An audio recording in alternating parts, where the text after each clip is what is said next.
स्वागत है दोस्तों आपका हमारे चैनल फ़ोन से स्टडी में। तो कैसे हैं आप लोग? बढ़िया। तो आज जो हमारा टॉपिक है वो है क्लास 8 का हिस्ट्री का चैप्टर सेकंड। और ये जो है ये आज आपका फिनिश हो जाएगा ये चैप्टर। पिछले क्लास में मैंने पार्ट 4 में आपको कराया था कि जो एंग्लो मराठा वॉर हुआ था, मैसूर वॉर हुआ था, जिसमें टीपू सुल्तान, हैदर अली, इन सब के बारे में हमने बात की थी। तो वो तो हमारा टॉपिक हो चुका है, ठीक है। तो अब हम आगे बढ़ रहे हैं। आज का जो टॉपिक है वो मैं आपको 1 बाय 1 कराऊंगा अकॉर्डिंग टू बुक। और अगर आपको ना समझ में आया हो पिछले का कोई सा भी, तो आप पूछ सकते हैं बिना किसी हेजिटेशन के, ठीक है। कमेंट करके आप पूछ सकते हैं। तो चलिए स्टार्ट करते हैं फिर।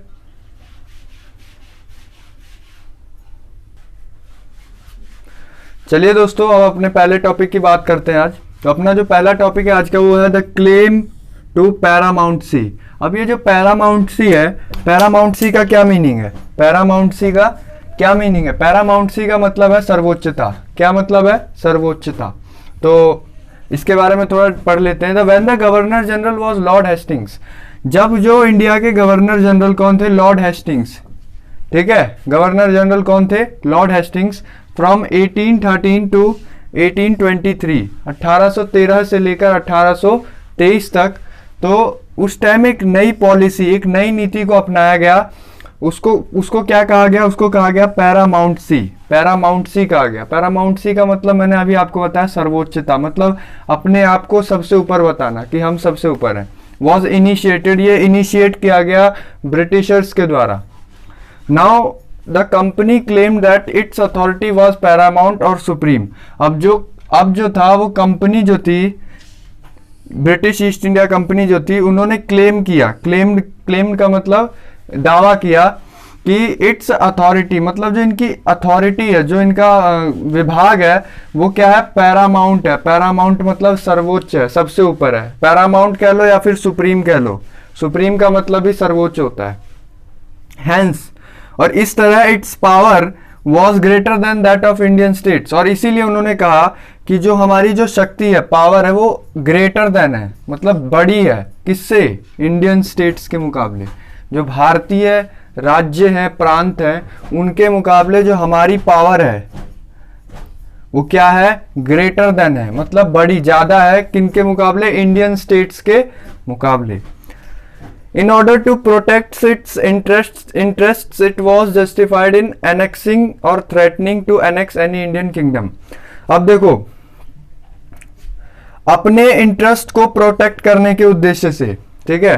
अब जो ब्रिटिश ईस्ट इंडिया कंपनी थी, वो जो अपने इंटरेस्ट, मतलब अपने लाभों को, जो उनके जो फायदे थे, उनके हित की जो बात थी, उसको प्रोटेक्ट करने के उद्देश्य से इट वॉज जस्टिफाइड, इसको जस्टिफाइड किया गया in annexing and threatening to annex any Indian kingdom. कि उन्होंने कहा कि हम पैरामाउंट सी, हमारी जो व्यवस्था है वो क्या है? पैरामाउंट सी है, सर्वोच्च है। और इसीलिए उन्होंने क्या किया? उन्होंने जस्टिफाई किया कि अगर हमें किसी राज्य को अपने अंदर मिलाना है, मतलब उसको अपने अंदर हड़प लेना है। हड़पना, एनेक्सिंग का मतलब होता है मिला लेना या फिर हड़प लेना किसी दूसरे की जगह को। तो वो क्या होता है? और थ्रेटनिंग, धमकी देकर कि हाँ, तुम उसको धमकाया और उसकी जगह को अपने अंदर मिला लिया। इंडियन किंगडम, कोई भी भारतीय राज्य।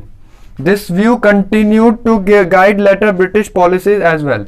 और ये जो नजरिया था, व्यू जो था, व्यू का मतलब नजरिया, continued to guide later British policies as well. और ये बाद में भी ब्रिटिश पॉलिसीज को क्या करता रहा? गाइड करता रहा।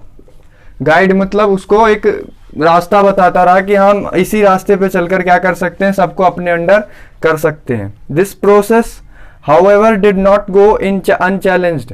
अब जो ये प्रोसेस था पैरामाउंट सी का कि हम सर्वोच्च, हम सबसे ऊपर है, ये ऐसा तो नहीं था कि इसको कोई चैलेंज ही नहीं कर सकता था। इसको चैलेंज कर रहे थे। अब देखो चैलेंज किसने किया? डिड नॉट गो अनचैलेंज, इसको चैलेंज किया। For example, when the British tried to annex the small state of Kittur. जब जो ब्रिटिश थे उन्होंने ट्राई टू एनेक्स का मतलब कब्जा करने का कोशिश की। कहां पर? The small state of Kittur. एक छोटा सा राज्य था उस टाइम, उसका नाम था कित्तूर, जो अब कहां पे है? वो अभी है कर्नाटका में। कहाँ पे? कर्नाटका में। उस टाइम कित्तूर कहते थे। रानी चन्नम्मा, वहां की एक रानी थी, उसका नाम था रानी चन्नम्मा।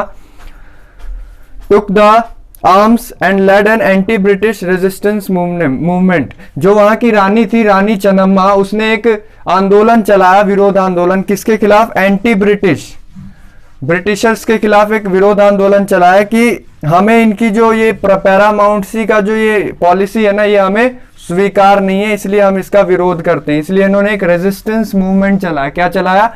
Resistance movement. तो चलिए दोस्तों अब नेक्स्ट पॉइंट पे चलते हैं। चलिए दोस्तों अब जो हमने अभी पढ़ा था द पैरामाउंट्सी, द क्लेम ऑफ पैरामाउंट्सी, उसको थोड़ा और आगे लेके चलते हैं। पहला तो उन्होंने किया, कित्तूर नाम का एक प्रांत था, वहां पर उन्होंने कब्जा किया, ठीक है। दूसरा था, सेकंड एग्जांपल है हमारे पास, सेकंड जो एग्जांपल है वो क्या है? पंजाब। पंजाब। अब देखो, because Sindh was taken over in 1843, 1843 में उन्होंने जो सिंध था, सिंध जो जगह था, सिंध आज के टाइम में सिंध कहाँ पे है? पाकिस्तान में। कहाँ पे? पाकिस्तान में। इसको ना उन्होंने 1843 में क्या कर लिया था? कब्जा कर लिया था, अपने अंडर में कर लिया था। The annexation method had applied. अब ये जो कब्जा करने की जो ये विधि थी, मेथड थी, हैड अप्लाइड वो नाउ इन पंजाब। अब इसे कहाँ अपनाया गया? पंजाब में। बट द प्रेजेंस, प्रेजेंस मतलब होता है उपस्थिति, ऑफ महाराजा रणजीत सिंह। उस टाइम जो पंजाब का जो महाराज था वो कौन थे? वो थे महाराजा रणजीत सिंह, ठीक है। Held back the company. उन्होंने क्या किया? उन्होंने कंपनी को वापस कर दिया। मतलब वो एक शक्तिशाली शासक थे उस टाइम में, कंपनी उनसे नहीं जीत पाई। अगर वो गई भी कब्जा करने तो उन्होंने कब्जा करने नहीं दिया, ठीक है। प्रेजेंस थी, उनकी उपस्थिति थी उस टाइम में। आफ्टर हिज डेथ इन 1839, 1839 में उनकी मृत्यु हो गई। कब? उनकी मृत्यु हो गई कब? 1839 में, सॉरी। To प्रोलॉन्ज्ड Wars. अब देखो, दो युद्ध हुए उनकी मृत्यु के बाद, दो युद्ध हुए। प्रोलॉन्ज्ड मतलब लगातार, बार बार दो युद्ध हुए। Were fought with the Sikh kingdom. Sikh kingdom के साथ दो बार युद्ध हुए। किसके? अंग्रेजों के। अल्टीमेटली इन 1849, 1849 में, अंत में 1849 में जाके पंजाब जो था वो एनेक्स्ट कर लिया गया। एनेक्स्ट का मतलब कब्जा कर लिया गया, कब्जा उस पर भी हो गया। किसका? ब्रिटिशर्स का। अब आगे बढ़ते हैं। The doctrine of lapse. अब इसमें एक और पॉइंट है, वो है doctrine of lapse. Doctrine of lapse क्या था? The Lord Dalhousie devised a policy that came to be known as the Doctrine of Lapse. एक लॉर्ड डलहौजी नाम का एक गवर्नर जनरल था वो इंडिया में उस टाइम में। तो वो उसने ना एक पॉलिसी बनाई। डिवाइस का मतलब तैयार की। Policy that came to be known as the doctrine of lapse. उस पॉलिसी का नाम क्या था? उस नीति का नाम क्या था? Doctrine of lapse. उस नीति का नाम था doctrine of lapse. The doctrine declared that. अब जो उस नीति में कहा गया वो ये कहा गया, डिक्लेयर का मतलब ये कहा गया, that if any Indian ruler died without a male heir, कि अगर कोई भारतीय शासक, चाहे वो किसी भी क्षेत्र या प्रांत का शासक हो, अगर वो मर जाता है, डाइड मतलब मर गया, without a male heir. Male heir का मतलब वारिस मतलब उत्तराधिकारी, उसका कोई पुत्र नहीं हुआ, तो हिज किंगडम वुड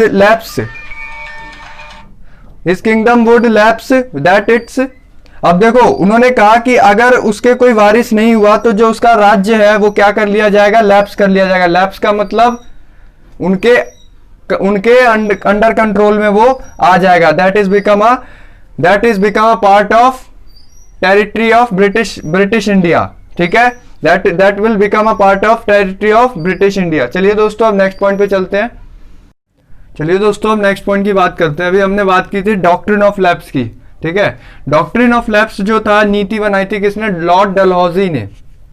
तो उसके तहत क्या कहा गया कि जितने भी इंडियन रूलर्स हैं, अगर उनका कोई उत्तराधिकारी नहीं है तो वो जो उनका क्षेत्र है, उनका जो राज्य है, वो किसके अंडर आ जाएगा? वो ब्रिटिश गवर्नमेंट के अंडर आ जाएगा, ठीक है। ये कहा गया किसके द्वारा? लॉर्ड डलहौजी द्वारा। द डॉक्ट्रिन ऑफ लैप्स जो था वो, उसमें ये कंडीशन दी गई थी कि सभी इंडियन स्टेट्स, जितने भी इंडियन स्टेट्स हैं या फिर जितने भी इंडियन टेरिटरीज हैं, सभी के जो इंडियन रूलर्स हैं, अगर उनके कोई भी मेल हियर का मतलब है कोई भी पुत्र, वारिस नहीं होता है तो उनका जो साम्राज्य है, राज्य है, वो किसके अंडर आ जाएगा? ब्रिटिश गवर्नमेंट के अंडर। अब देखो इसी के तहत आगे अभी इस पे कार्रवाई होने लग गई।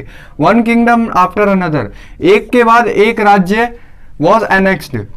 वॉज एनेक्स्ड का मतलब कब्जा करना उन्होंने शुरू कर दिया, क्योंकि उन्होंने ये एक सिचुएशन, एक कंडीशन दे दी थी कि अगर किसी का पुत्र नहीं होता है तो वो राज्य हमारे अंडर आ जाएगा।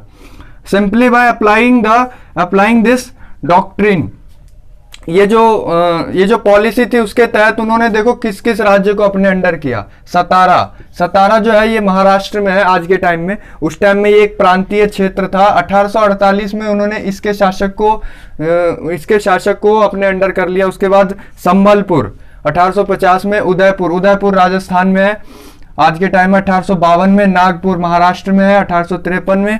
एंड झांसी 1854 में इन्होंने अंडर कंट्रोल कर लिया। झांसी अभी कहाँ पे है?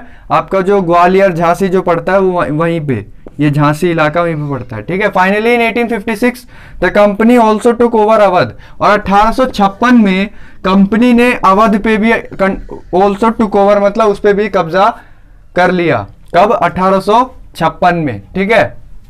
और वहां पर जो कब्जा किया उसका रीजन क्या था? उन्होंने रीजन दिया कि यहाँ पर गवर्नमेंट जो ढंग से नहीं चलाई जा रही है, जो शासक है वो कमजोर है और वो एप्लीकेबल नहीं है कि वो गवर्नमेंट चला सके, ठीक है, उतना एबिलिटी नहीं है उसमें, ये उन्होंने रीजन दिया था, ठीक है। अब आगे बढ़ते हैं। अपना जो नेक्स्ट हेडिंग है वो है setting up a new administration. अब उन्होंने एक नई एडमिनिस्ट्रेशन को सेट किया, मतलब एक नया एडमिनिस्ट्रेशन एस्टेब्लिश किया। Warren Hastings governor general from 1773 to 1785। Warren Hastings जो थे वो 1773 से 1785 तक क्या थे? गवर्नर जनरल थे। Was one of the many important figures who played a significant role in the expansion of company power।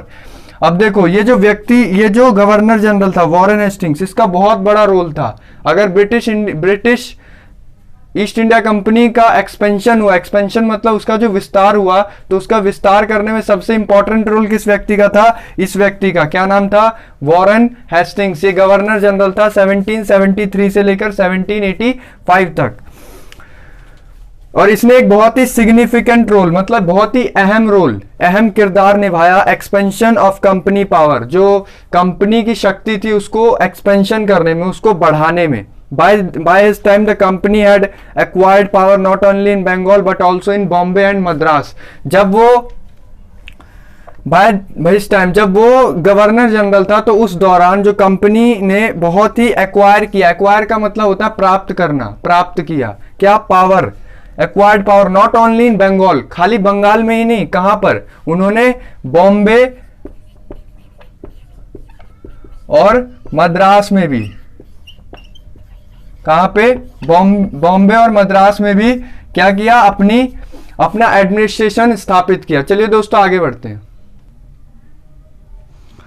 अब चलिए दोस्तों नेक्स्ट पॉइंट पे बात करते हैं। British territories were broadly divided into administrative units called presidencies. अभी मैंने आपको बात बताया जो तीन पार्ट्स में डिवाइड हो, मतलब अब 3 एडमिनिस्ट्रेटिव बन गए थे। कौन कौन से? पहला था बंगाल, दूसरा था मद्रास और तीसरा बॉम्बे। अब देखो ब्रिटिश जो टेरिटरीज थे were broadly divided into administrative units. अब जो जितने भी क्षेत्र थे इनको ना 3 यूनिट्स में एडमिनिस्ट्रेटिव यूनिट में डिवाइड कर दिया गया, प्रशासनिक इकाइयों में। 3 प्रशासनिक इकाइयों में डिवाइड कर दिया गया, जिसे क्या कहा गया? प्रेसिडेंसी। क्या कहा गया? प्रेसिडेंसी। जैसे Bengal presidency, Bombay presidency, Madras presidency, ठीक है। देयर वर 3 प्रेसिडेंसीज, 3 तरह की प्रेसिडेंसीज थी, जैसे मैंने बताया बंगाल, मद्रास एंड बॉम्बे। 3 प्रेसिडेंसीज थी उस टाइम में। बंगाल जो आज का पश्चिम बंगाल है, मद्रास जो आज हम चेन्नई कहते हैं ना, उस टाइम में मद्रास कहते थे उसे, और बॉम्बे जो आज हम मुंबई जिसे जानते हैं मुंबई के नाम से, वो उस टाइम में किस नाम से था? Bombay. Each was ruled by a governor. इन सभी जगहों ये जितने भी 3 प्रेसिडेंसीज थे, इन सबके अलग अलग गवर्नर होते थे, सबके अलग अलग गवर्नर। जैसे 3 प्रेसिडेंसी है तो 3 गवर्नर होंगे।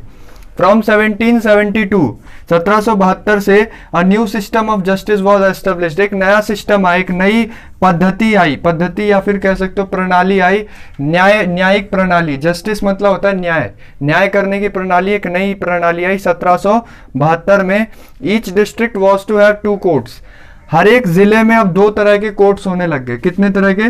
2 तरह के। पहले एक ही तरह का होता था जिसे क्रिमिनल कोर्ट्स कहा जाता था, अब देखो 2 तरह के होते थे। पहला जो कोर्ट था वो था क्रिमिनल कोर्ट। क्या था? क्रिमिनल कोर्ट, जिसे फौजदारी अदालत कहते थे, फौजदारी अदालत, जहां पर जैसे क्रिमिनल्स के जो भी केस होते थे, मुकदमे होते थे, वो उनकी सुनवाई यहाँ पे होती थी। और जो दूसरा था वो था सिविल कोर्ट, सिविल कोर्ट, ये दूसरा अदालत था और ये हर एक डिस्ट्रिक्ट में होता था, जिसे दीवानी अदालत भी कहते थे। सिविल कोर्ट को दीवानी अदालत भी कहते थे। और इसमें जितने भी जमीन को लेकर वाद विवाद हो गए, इन सब पर इधर सुनवाई होती थी दीवानी अदालत में। Maulvis and Hindu pandits interpreted Indian laws.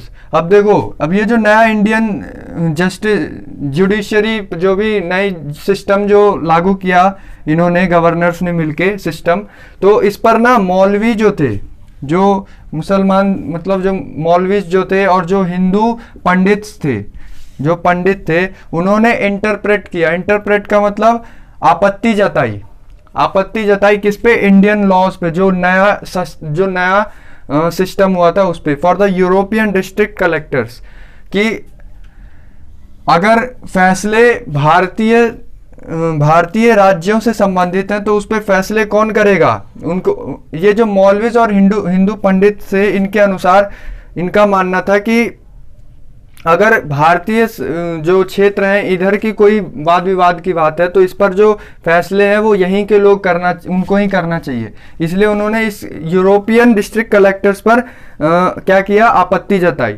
वो प्रिसाइडेड ओवर सिविल कोर्ट्स, जो अध्यक्षता कर रहे थे किसकी? सिविल कोर्ट्स की।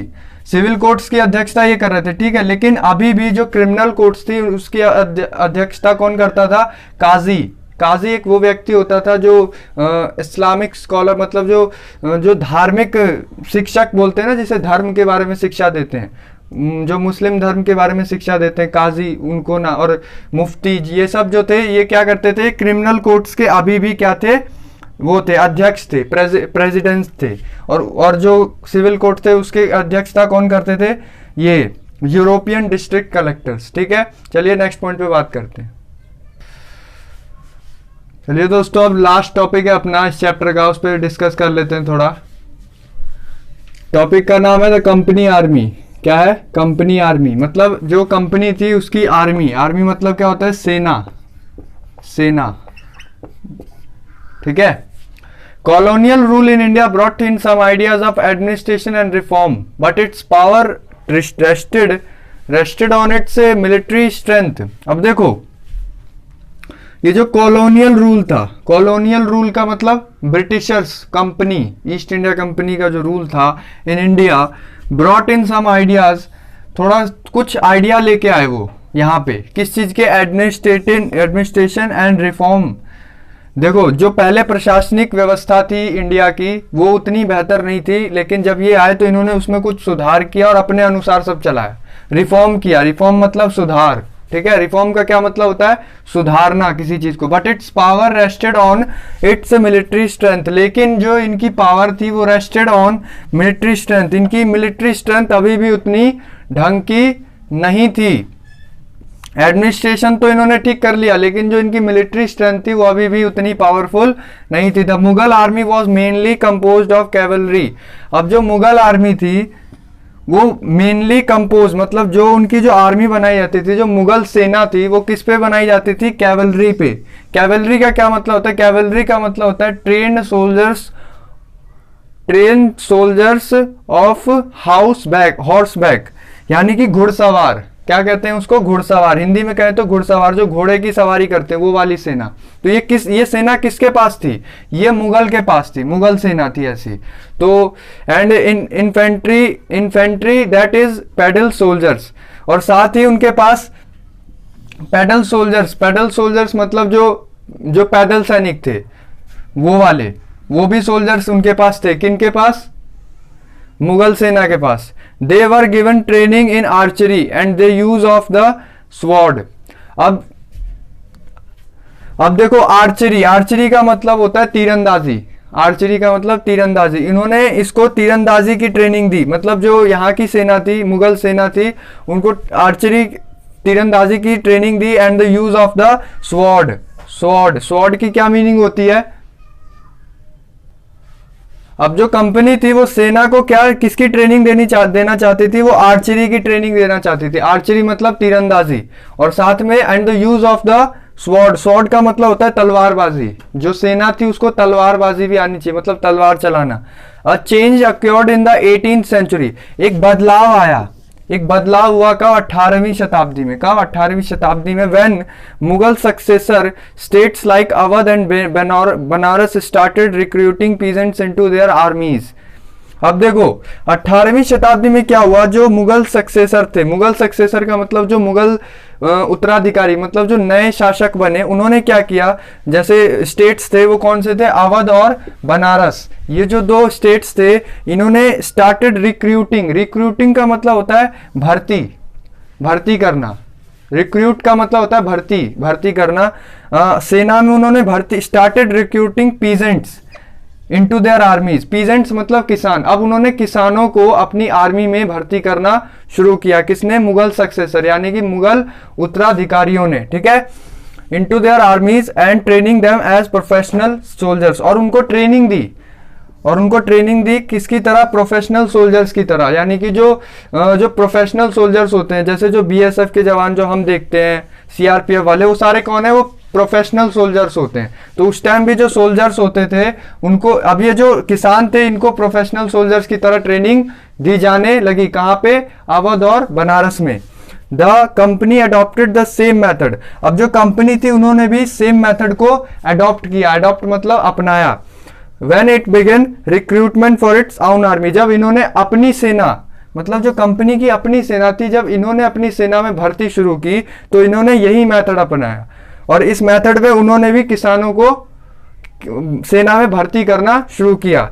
नोन एज सिपॉय आर्मी, और उस आर्मी का क्या नाम था? Sepoy army. सिपॉय मतलब जो अगर हम भारतीय भाषा, अगर हम हिंदी भाषा में बोले तो हिंदी में किसी भी सोल्जर को क्या कहते हैं? सिपाही। तो अंग्रेज सिपाही, और जब वो प्रोनाउंस करते थे सिपाही वर्ड को, तो वो कैसे प्रोनाउंस करते थे?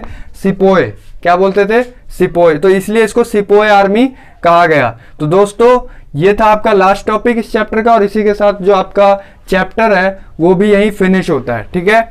अगर आपको इस चैप्टर से कुछ भी एक भी पॉइंट ना समझ में आया तो आप क्लियर पूछ सकते हैं कमेंट करके, मैं आपको खुद से आपको आंसर दूंगा उसका। और कुछ भी डाउटफुल रह गया होगा तो वो भी आप कमेंट करके पूछ सकते हैं। और अगर आपको वीडियो पसंद आई हो तो like, share and subscribe our channel. और थैंक्स फॉर वॉचिंग, और अपना ख्याल रखें, और हम नेक्स्ट वीडियो में मिलते हैं।